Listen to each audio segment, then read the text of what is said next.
L'actualité nous amène maintenant à Touba qui s'apprête à accueillir des milliers de fidèles pour le Grand Magal prévu ce 13 août.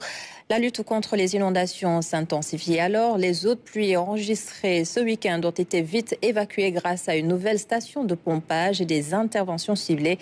Maman Moussagnan. À Touba, la circulation a repris ses droits à l'entrée stratégique de la cité religieuse.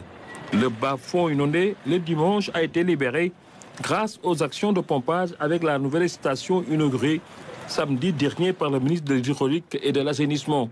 Les riverains confirment l'apport de cette nouvelle infrastructure.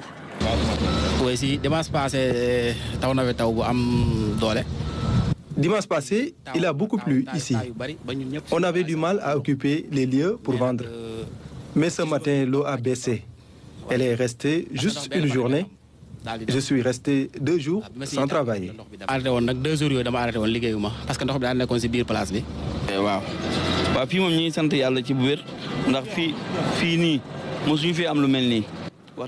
Tout va bien maintenant. Cela fait plus de 20 ans que je vis ici, mais c'est la première fois que je vois que tout marche à merveille.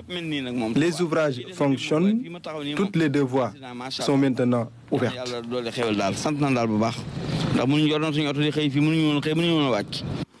Non loin de là, à la grande mosquée de Touba, les populations comme les automobilistes circulent sans entrave aucune.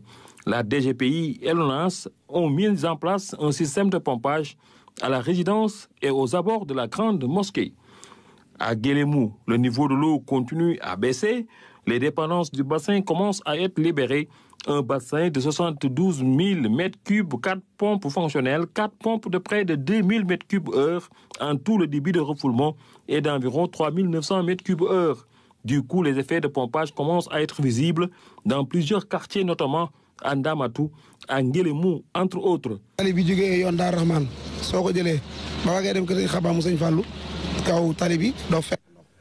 De Dar Rahman jusqu'à Serigne Khaban, il n'y a plus d'eau. À Ndamatou aussi, pareil. À Kernyang, c'est accessible jusqu'au garage de Dakar. Tout est fluide. À Kernyang, une pompe de 1000 m3/h a produit des effets attendus. L'eau a été évacuée des maisons, comme ici dans cette famille. Nous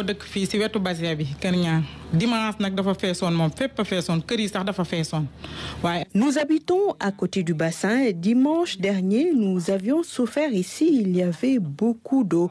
Aujourd'hui, il y a du mieux. Vraiment, on est à l'aise.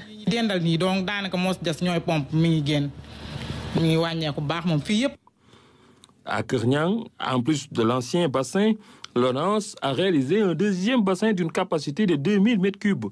Outre l'évacuation des eaux par les canalisations et les conduites, la direction de la prévention et de la gestion des inondations, DPGI, a déployé une vingtaine de camions pour soulager d'autres sinistrés.